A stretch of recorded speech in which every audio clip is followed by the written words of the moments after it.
Have you ever had one of those days or weeks or maybe even months where you just feel completely overwhelmed, overcommitted, just plain crazy busy?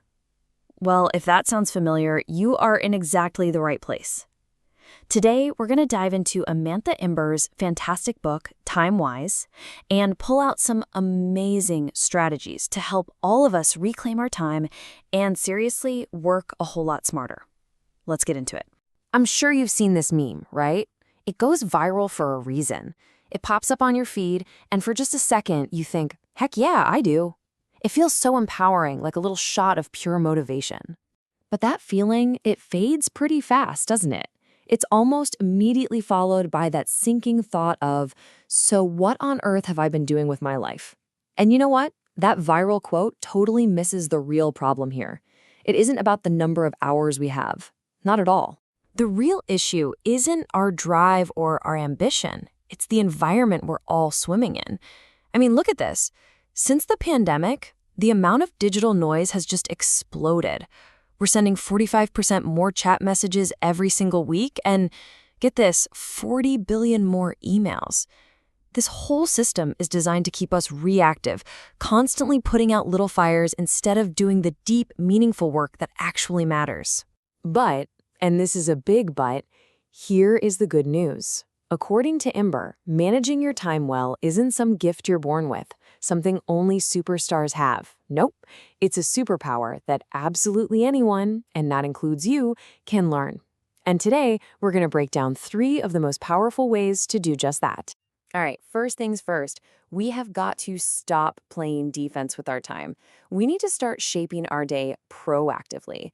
And that means really understanding our own unique biological rhythm instead of just letting our calendar run the show and hijack our lives. And the absolute key to this is understanding your chronotype. So what are you?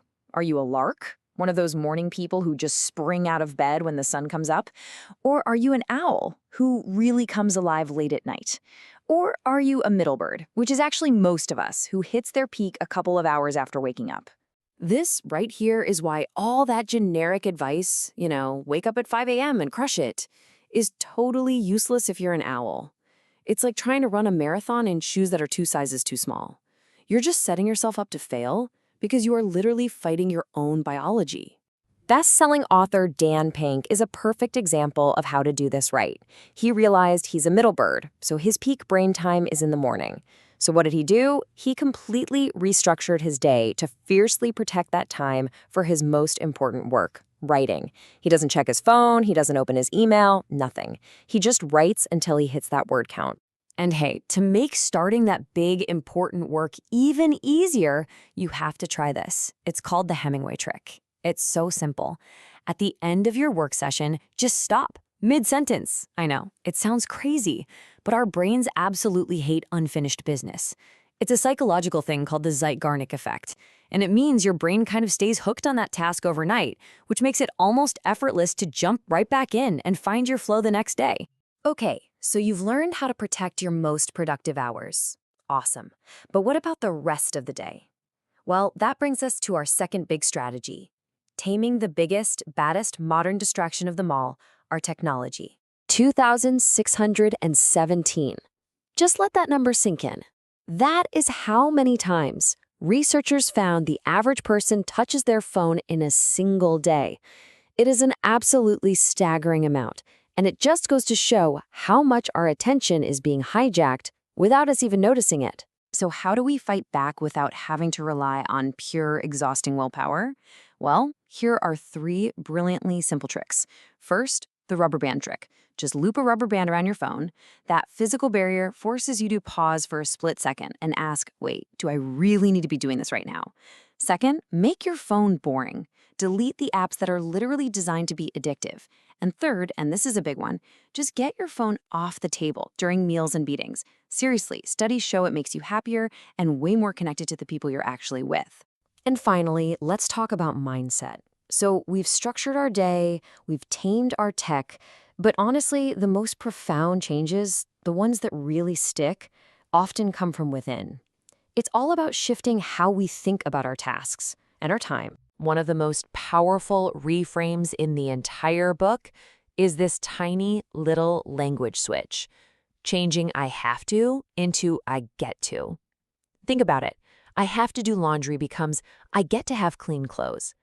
I have to go to this meeting becomes I get to collaborate with my team. It's not just semantics, you know?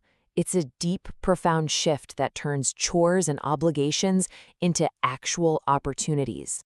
This strategy was absolutely life-changing for Turia Pitt, an ultra-marathon runner who survived catastrophic burns. After she became a mother, she found herself constantly thinking, ugh, I have to do all these things for my son. But by changing her language to I get to, she was reminded that it was a choice, a privilege, an opportunity, and something to be so, so deeply grateful for. Okay, I know, this is a lot to take in, and it's so easy to get overwhelmed and try to change everything all at once. And that's exactly why the best way to start is small. Don't try to do everything. Just pick one strategy, just one, that really resonated with you. Maybe it's the Hemingway trick, or the rubber band, or that I get to reframe. Just pick one. And commit to trying it for just 1 week. At the end of the day, you don't have to be a victim of your calendar or a slave to your inbox.